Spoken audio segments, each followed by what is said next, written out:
There's some woman at a job and she was black and she said, I don't hire any white people well because you know how they are, always microaggressing, and I just can't work properly with any white people in the space. Why can somebody say that? And she faced zero repercussions. Am I nuts? Well, I'm not sure if she did or not. I mean, she's working. So she worked on a game that had an average player base of 1 person on Steam. Insane. And so, you know, not really a lot of influence here. Dude, the game is glitching when I'm trying to rewind it. Oh no! The game crashed! No! Bro. The game crashed! The game crashed! How?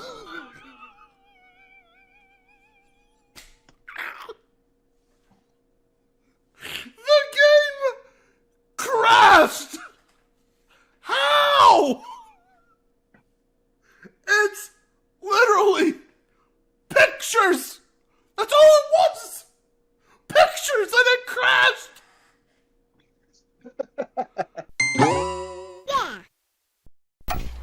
Listen here, straight white cis males, I want you to understand one thing. You've helped this industry make a lot of money. You've helped build intellectual properties. And now you get to sit in the distance and slowly watch this industry turn its back on you, treat you like enemies, and still put all the blame on you when you decide not to support it. Because for some reason, journalists, game reviewers, game developers, they all seem to think that insulting the demographic responsible for making them all their money is such a good idea, looking to no longer appeal to you and instead appeal to a demographic that never even supports the products they put out, and you're well within your right to speak out against it. No, that does not make you a bigot. No, it doesn't make you a WOMS hater. No, it doesn't make you a neckbeard basement dweller, whatever they say these days. Their favorite one is chud. They really think hitting you with chud works. Then again,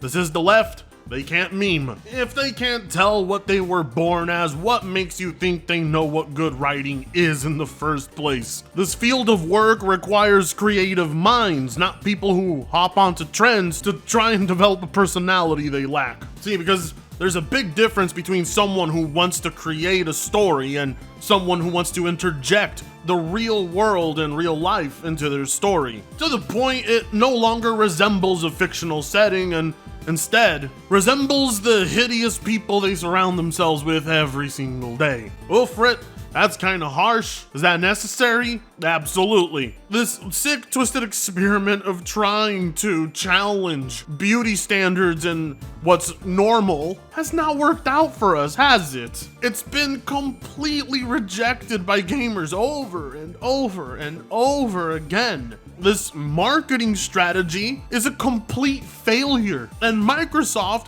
is already in a position of going full third party. The console is practically dead in Europe, and knowing that doing these types of changes doesn't actually work or make you money, Microsoft still wants to encourage developers to follow through with making characters like the Fable abomination we saw. No offense, but if that is a woman, it does look like she was beaten with an ugly stick. Microsoft cautions developers to avoid curvy female characters.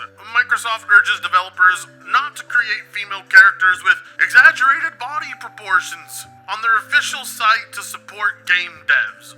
The site titled Product Inclusion Action, Help Customers Feel Seen, includes a bullet list of considerations they urge developers to make when working on their product. One Twitter user pointed out the language expressly condemning certain female characters as reinforcing negative gender stereotypes. Are you reinforcing any negative gender stereotypes? Are you unnecessarily introducing gender and gender barriers into your code or design? Are you creating playable female characters that are equal in skill and ability to their male peers? Are your female characters equipped with clothing and armor that fits their tasks? Do they have exaggerated body proportions? When the story allows Do you show male characters who display a full range of emotions, including joy, sadness, and vulnerability? Total freedom. No offense, but it sounds like some f***ing commie gobbledygook. Oh my gosh. It's real. This is legitimately something Microsoft has urged developers to do. The ESG is already asking it out of them. Now Microsoft has to ask developers for it. And it obviously links to Stellar Blade because for some reason, Bill Gates' company takes personal offense to attractive female body types. You know, really kind of evil theories about, you know, did we create the pandemic? Are we trying to profit from it? And on and on. And so, you know, I'm very surprised by that. I hope it goes away. And yet, male beauty standards are never challenged like this. You want to put a shredded hunk of a man that you could roll into a ball and shove up your pussy? Go ahead. You want to make a game where the female character is insanely attractive and completely intended for the male gaze? How dare you? Men have to be reminded ugly women exist too, even though they don't get enough of that in their real world as it is. Don't believe me? Just log into your local Tinder. For some reason, Microsoft thinks we want to stare at something like Abby's back freckles for 30 plus hours. Hey.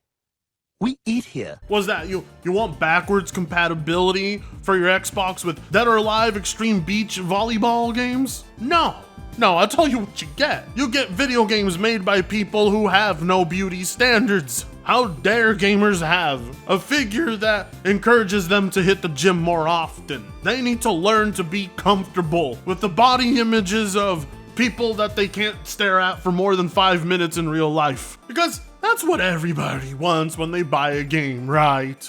I mean, it should have been obvious to any single one of us when the weapon, although I do like this character in Halo Infinite, even I have to admit, looking at her and the Cortana model in Halo Infinite, you can already tell Microsoft had jumped on the bandwagon. They're fully on board with supporting this. Instead of watching flashy models dancing on screen, they want you watching Dylan Mulvaney music videos. The attempt to normalize it is failing because it's as if Microsoft and the entire industry doesn't seem to realize hetero people are born this way. We don't find it amusing, we don't find it attractive, and you're not gonna be able to change us.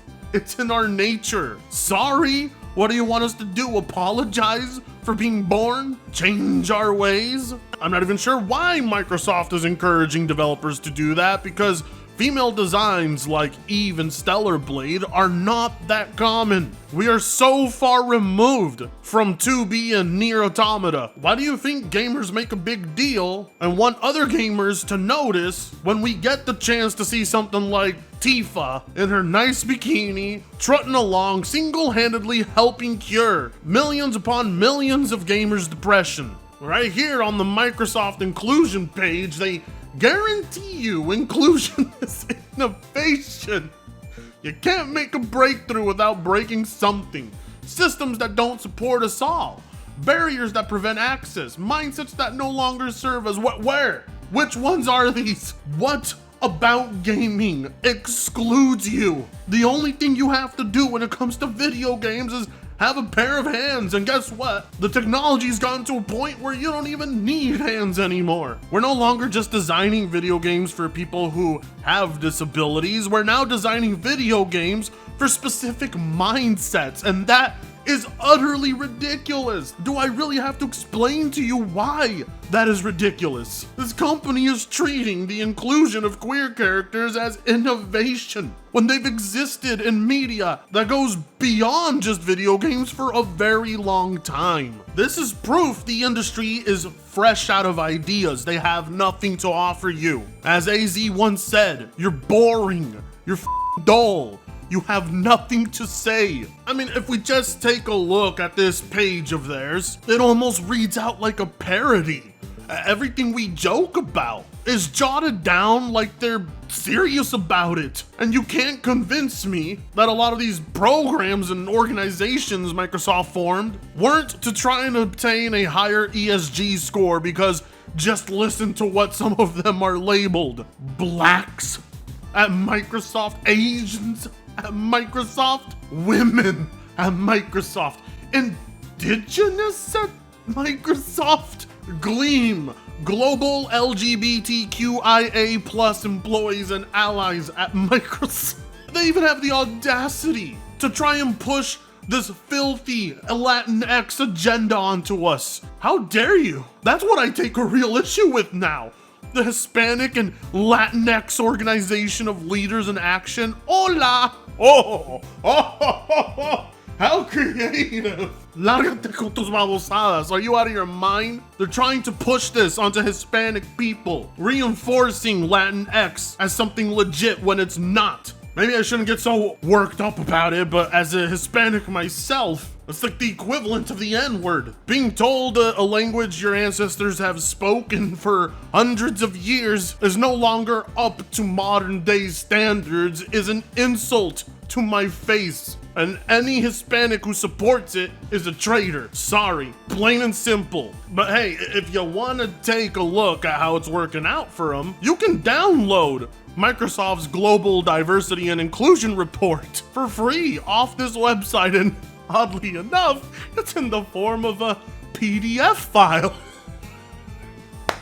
You know, all this data is gathered and put into an annual report to send off to BlackRock because it's definitely not made for your average reader. These are stats that are designed to heavily influence an ESG score. After all, BlackRock does hold about 7% of Microsoft's total outstanding shares. It's also probably why Microsoft actually pays its white employees less and offers such programs and scholarships to minorities, since, you know, they're committed to the principle of pay equity.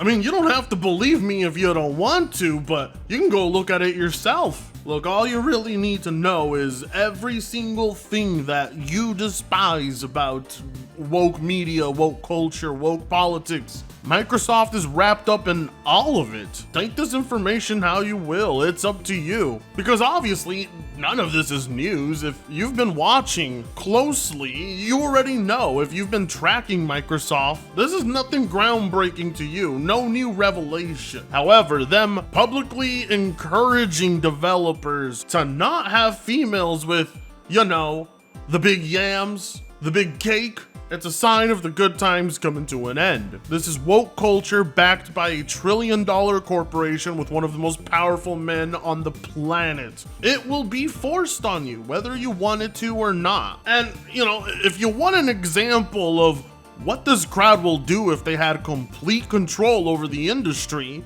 look no further than the video game Validate, which I've mentioned before. I was the only person on the planet playing at one point. And let me tell you, this is what they want to turn your games into. This is the type of writing they want to pass off. These are the people who get hired and paid to write for AAA games. And Microsoft is more than willing to have them do it. And those of you with a slight bit of hope and some doubt, just ask yourself this. Has this strategy worked out well for PlayStation? Was The Last of Us 2 received so well? Was Forspoken received so well? Did people like Aloy's appearance in Horizon Forbidden West? No. The only things people liked from PlayStation were things that weren't first party. Nobody asked for these hideous characters. Likewise, nobody's asking for it out of Microsoft. What demographic exists for this? And where's the demand coming from? I mean, I would tell you, but I'm already on thin ice. So, tune into the streams if you really want to know more. Like, comment, share, and subscribe if you so choose to. Good luck to everybody out there, and I'll see you in the next one. Free Congo sucks ass.